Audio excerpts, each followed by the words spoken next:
menunggu kesempatan, nggak bikin peluang. Tidak semua juga ngapunten merasakan dunia kuliah ya. Ya.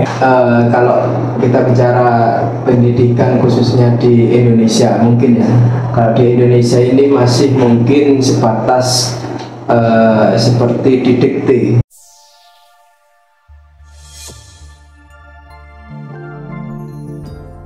Baik, semangat pagi. Pagi, luar biasa. Halo sahabat Semanggi, ketemu dengan kami lagi bersama tim yang sangat luar biasa. Ini kita akan membahas buku yang sudah pernah ini sih banyak dibahas dengan ini. Kita akan mengupas lebih jauh lagi untuk buku yang trik rahasia menjadi pribadi yang disukai dimanapun dan kapanpun by Maria Ambarstuti. Nah, sebelum kita membahas atau mengulas lebih jauh lagi, kita akan kenalan dulu ya. Jadi istilahnya kenalan, kenal maka saya. Dengan saya untuk moderator, bersama saya Sam Priadi dari divisi logistik. Saya Andika dari divisi marketing. Saya Farid dari sales project. Ya. Saya Pak Nur dari office spot. Oke, ini banyak dari berbagai ini ya divisi ya Pak. Iya. Dan kita akan bahas bab 2 atau Perjatim. Nah, ini sebelum kita bahas lebih jauh tentang Perjatim ini, apa ya, intermezzo dulu lah. Boleh. Sih, Pak, kita bahas ke Iya. kita ini sih sampai ke penonton ya. Penonton ya. Apa sih Kerjatim ini menurut Pak Andika? Mungkin satu-satu ya nanti ya. Ya, nanti versinya mungkin beda-beda. Ya, sebelum kita mengupas kita intermezzo dulu lah. Siap. Oke. Kerjatim gimana Pak? Ya.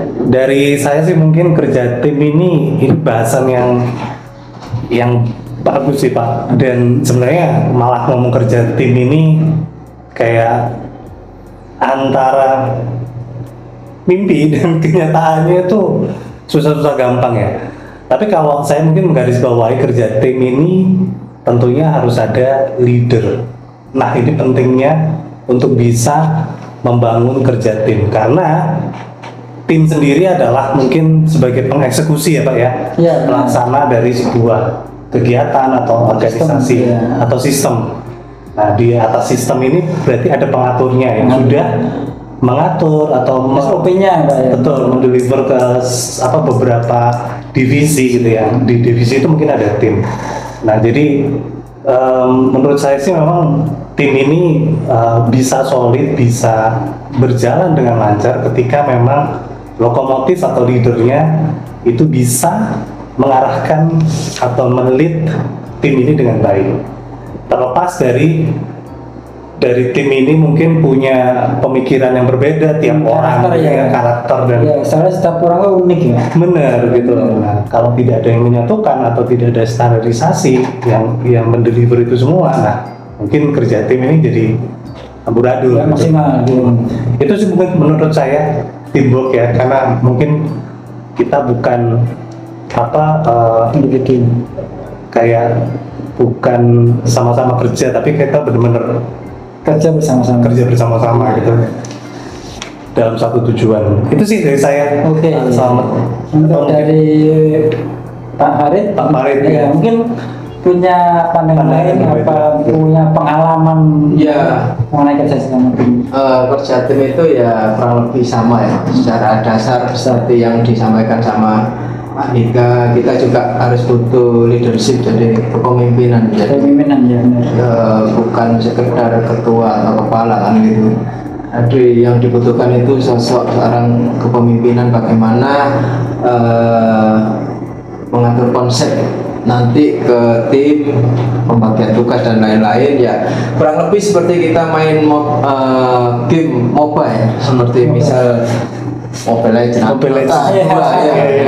main ada bagian tank, ada bagian itu harus dibagi sesuai dengan kemampuan masing-masing yang ada di tim. Jadi bukan saling melengkapi kekurangan ya, karena tugas melengkapi kekurangan itu ya tugas masing-masing. Kalau menurut saya ini, tapi lebih ke support ke yang lain, jadi saling support itu yang dibutuhkan. Kalau kekurangan itu ya untuk mengatasi kekurangan ya dari masing-masing individu. Kurangnya apa ya kita harus latih individu, seperti itu sih. Mungkin itu Pak. Oke, itu tetap penting juga ya. Iya. Jadi tetap harus ada leader yang harus mengarahkan. Iya. Mungkin dari ini mana sebelum kita jauh, mungkin dikit Dari tambahan. saya ya semua sudah tercapai semua, tapi tambah dikit untuk saya untuk tim semua ada benar, ada yang leader, ada yang mengatur.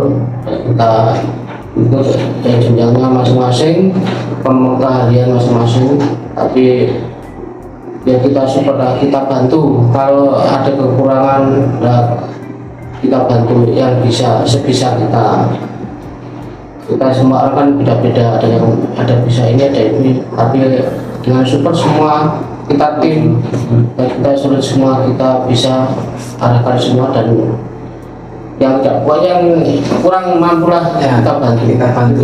namanya tim gitu, Saling support ya itu sih dari saya. Oke, ini udah misalnya udah ya kita ada topik ini, dunia kerja berbeda dengan dunia kuliah. Ini gimana sih? Dunia kerja itu berbeda dengan kuliah. Mungkin menarik ini. bisa lebih menjabarkan lebih gamblang ke penonton. Iya.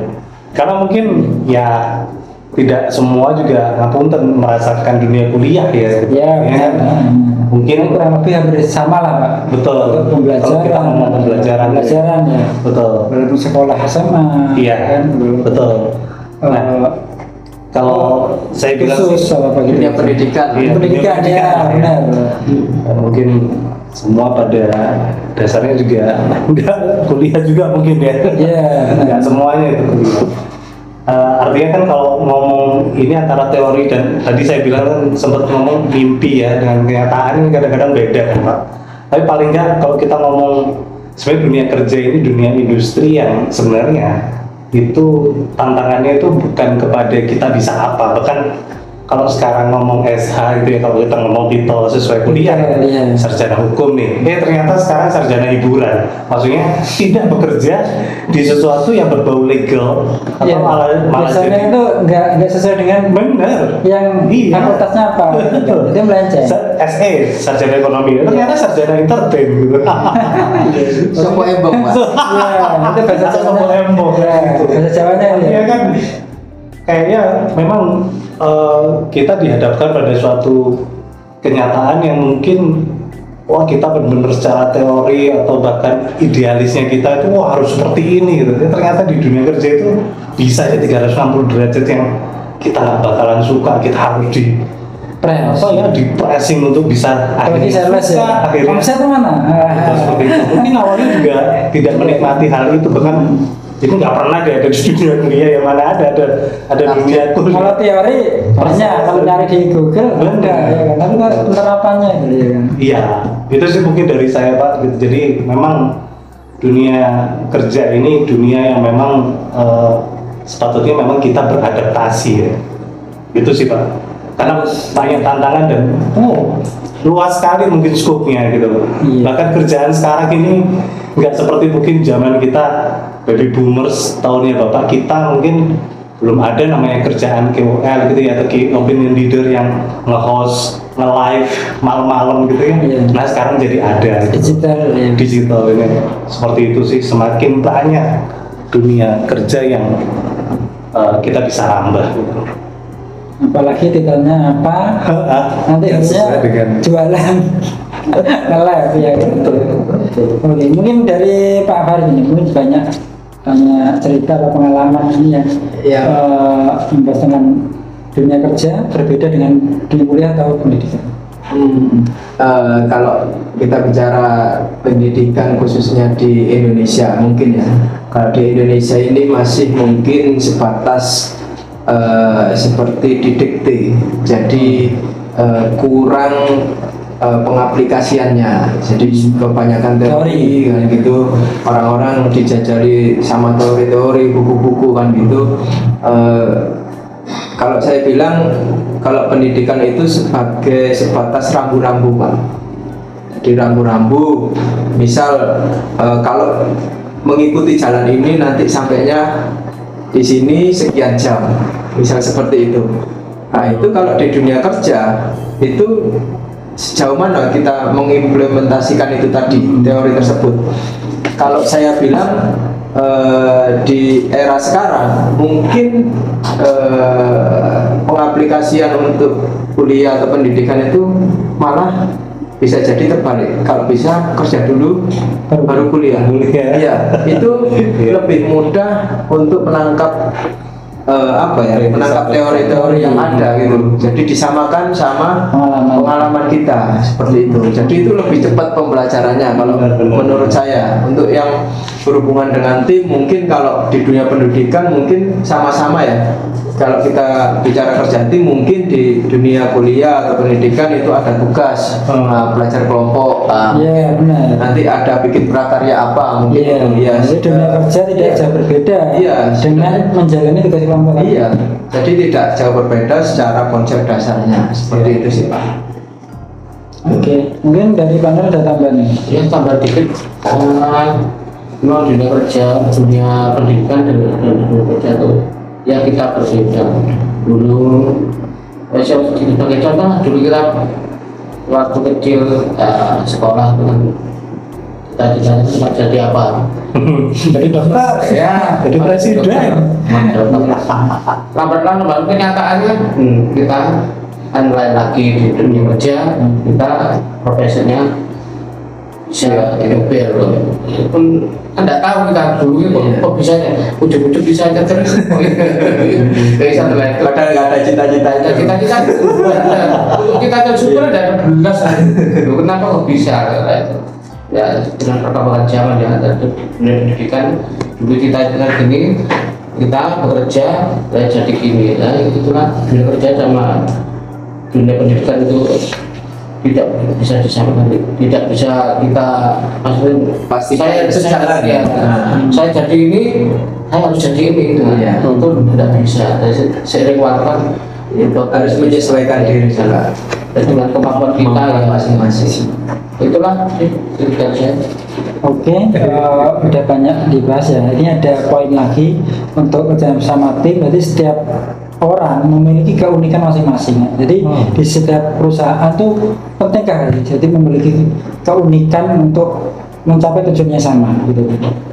Gimana Pak? Ya, Mungkin ya. ini menarik sih, maksudnya ya benar ya. Artinya ketika relevansinya tadi sebenarnya ngomong dunia pendidikan, kalau kita ngomong nggak ada caranya, maksudnya nggak ada rumusnya kucing itu diajari untuk berenang atau ikan harus bisa memanjat pohon. Ya setiap orang punya keunikan masing-masing.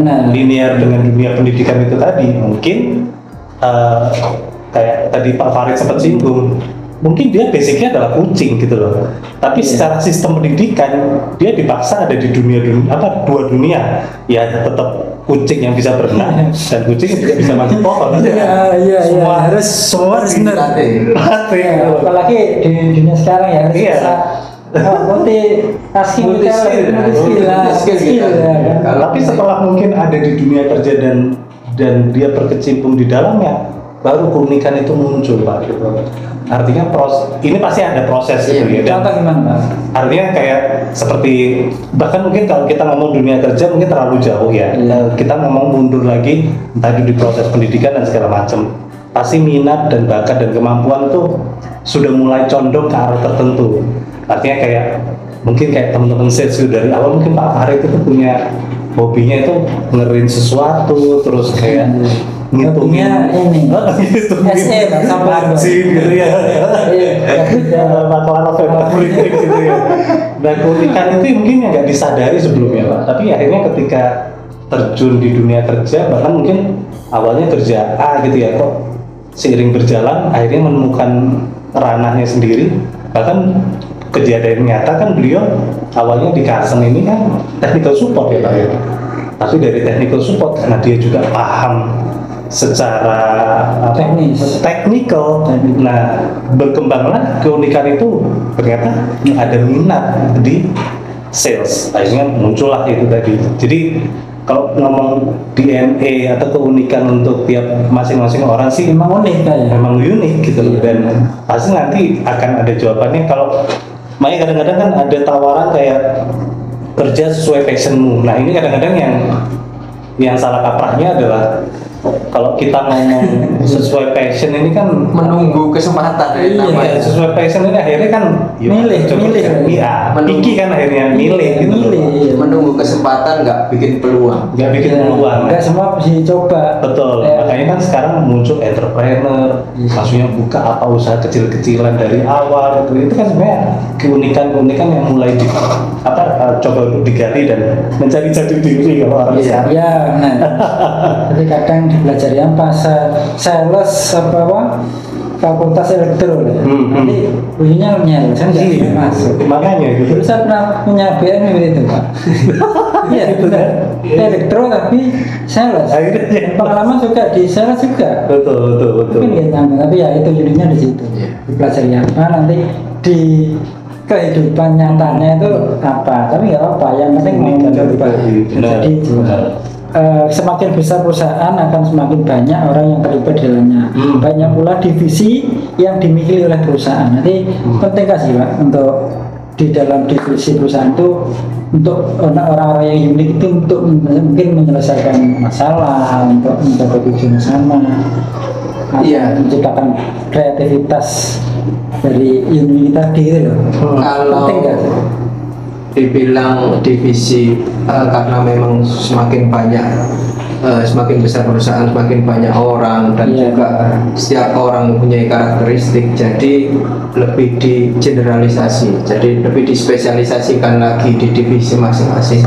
Nah itu salah satu juga untuk membangun sebuah tim kan gitu, dari keunikan-keunikan, dari kemampuan-kemampuan skill yang dimiliki tiap person Personnya. itu di grouping lagi.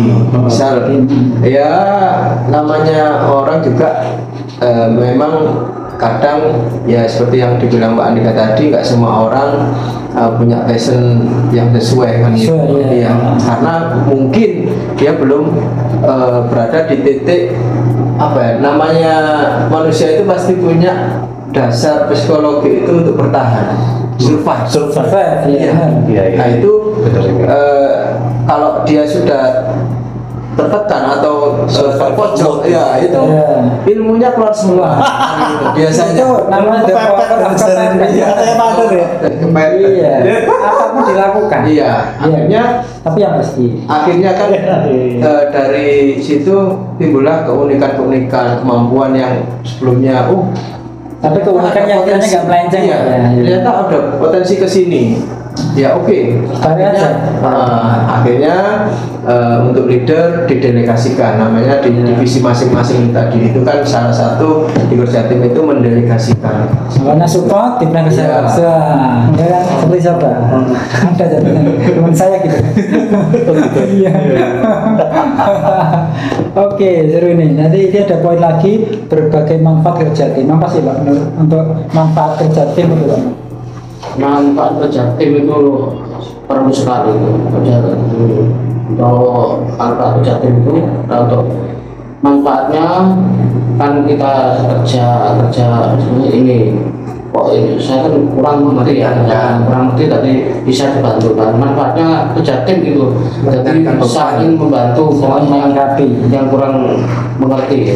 Karena saya kan ada begini, jadi kan kita bisa tanyakan manfaatnya kerja tim itulah manfaat Lebih efektif, Ya, lebih efektivitas waktu, Efisiensi. efisiensi waktu. semua di perusahaan itu pasti kerja tim itu bagus sekali manfaatnya untuk kita berbagi yang kurang mampu, kurang bisa Sharing pengalaman juga.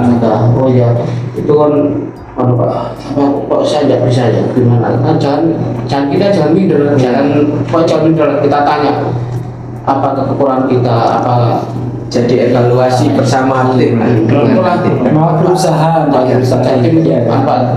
Kerja dari saya Oke, itu saling melengkapi ya. Nanti ini ada berbagai manfaat ya tim.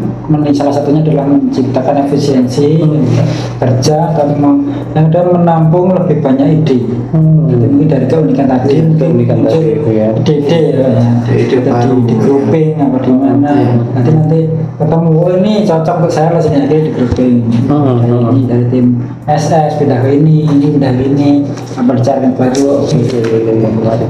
Menambah wawasan juga, terus meningkatkan keterampilan komunikasi, terus berbagi beban kerja, mungkin yang disampaikan pembagian tadi itu. Ada yang kiranya untuk kurir ya, ini misalnya ini nggak sempet nggak bisa, kiranya tidak searah, bisa di minta tolong ke saya yang bisa dititipkan, mungkin meringankan kunjungan. Terus membangun jaringan mendukung, membangun kepercayaan. Oke, ini banyak juga sih. Tadi ada langsung aja. Langsung ke kesimpulan aja ya. Ini banyak sekali. Bahas nggak habis ini. Benar. Ini sudah sekian untuk kali ini. Ini udah lumayan banyak yang kita bahas. Intinya itu aja. Next kita akan membahas lebih banyak lagi untuk buku-buku yang lebih bestseller ya, lebih menarik lagi. Hal-hal lain yang menarik lagi. Sekian untuk bedah buku hari ini, kita akhiri ya. Dan semangat pagi luar biasa.